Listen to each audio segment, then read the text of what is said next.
Imagine a nation on the brink of a political showdown, where the delicate balance between central power and provincial autonomy hangs in the balance. Could this be the moment that tests Pakistan's democracy to its core?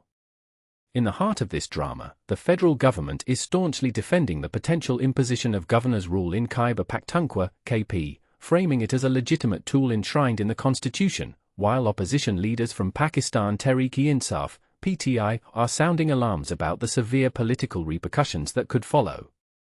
Let's dive into the details of this unfolding saga, exploring the arguments on both sides, and uncover why this isn't just a bureaucratic debate, it's a clash over power, rights, and the future of governance in Pakistan.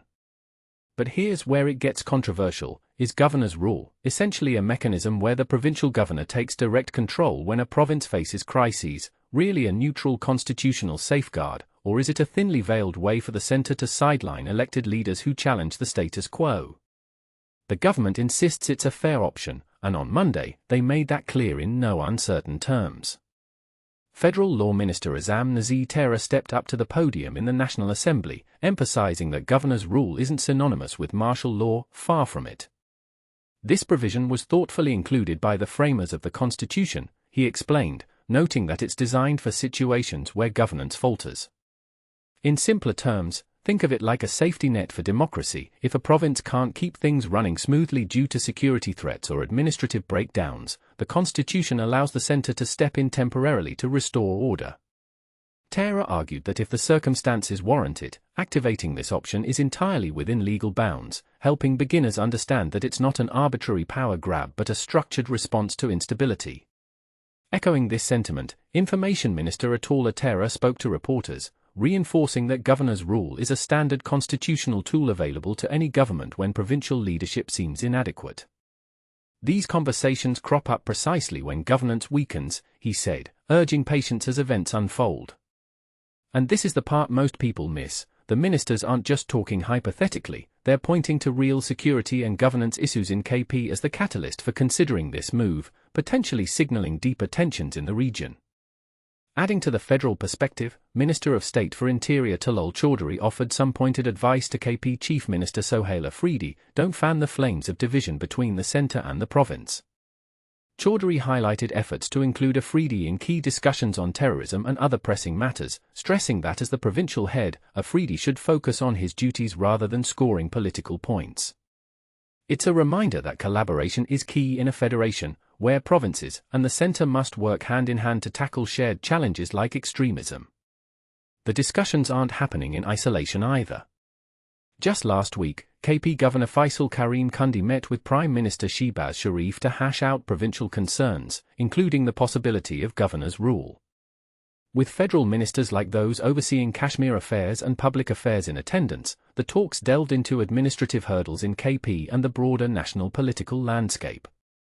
Reports suggest the rigid stance of CM Afridi toward the centre, armed forces, and bureaucracy has fueled the debate, raising eyebrows about whether personal disagreements are overshadowing collective progress. But here's where it gets really intriguing. On the other side of the fence, CM Afridi isn't backing down. He's boldly challenging the centre, daring them to implement governor's rule if they have the guts. Speaking to media in Peshawar, he declared, "We're not intimidated by this.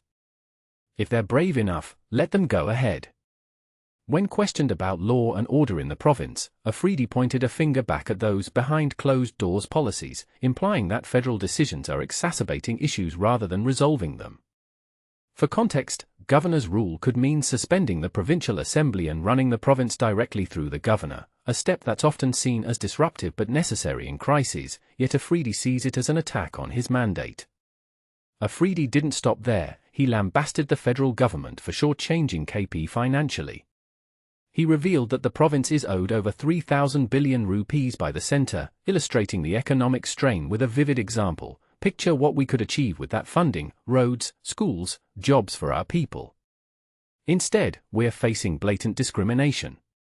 He also targeted institutional corruption spotlighted in a recent International Monetary Fund (IMF) report, accusing the centre of hypocrisy while his administration pushes forward with limited resources across sectors like education and infrastructure. Meanwhile, PTI chairman Barrister Ali Gohar categorically dismissed the idea of governor's rule taking hold in KP.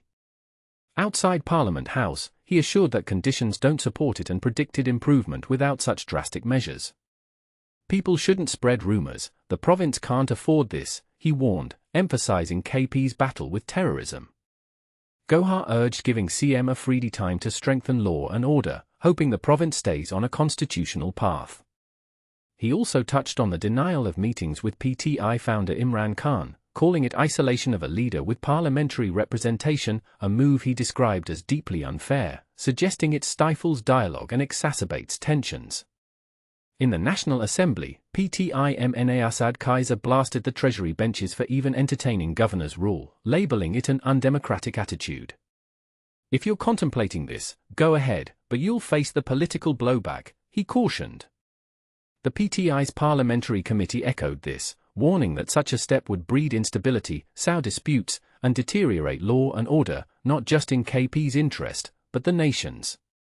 They framed it as an affront to the public's vote, promising protests outside the Islamabad High Court, IHC, and Attaullah jail on Tuesday to demand access to Imran Khan, alleging non-compliance with court orders.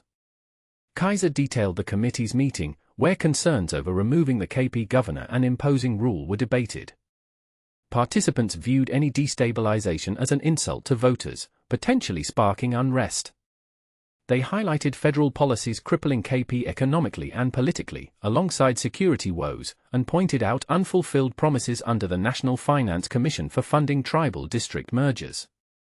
For instance, imagine a province merging new areas but not getting the promised resources. That's the kind of disparity they are fighting.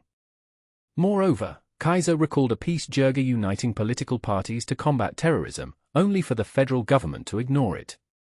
Building relations is impossible with such hostility, he said, urging dialogue over Afghanistan issues, starting with cross-border meetings and trade to ease tensions. The committee also demanded Imran's release, arguing it's a human rights violation to block family and party visits. As we wrap this up, one can't help but ponder, is governor's rule a necessary tool for stability, or a dangerous precedent for undermining elected governments? Do you side with the federal defense of constitutional options, or does the PTI's warning of political fallout resonate more? Could this lead to broader instability, or is it a chance for reset? And what about the financial grievances? Should the centre prioritise fair shares to provinces like KP? Share your thoughts in the comments, agree with the government stance, or fear it's an overreach. Let's discuss.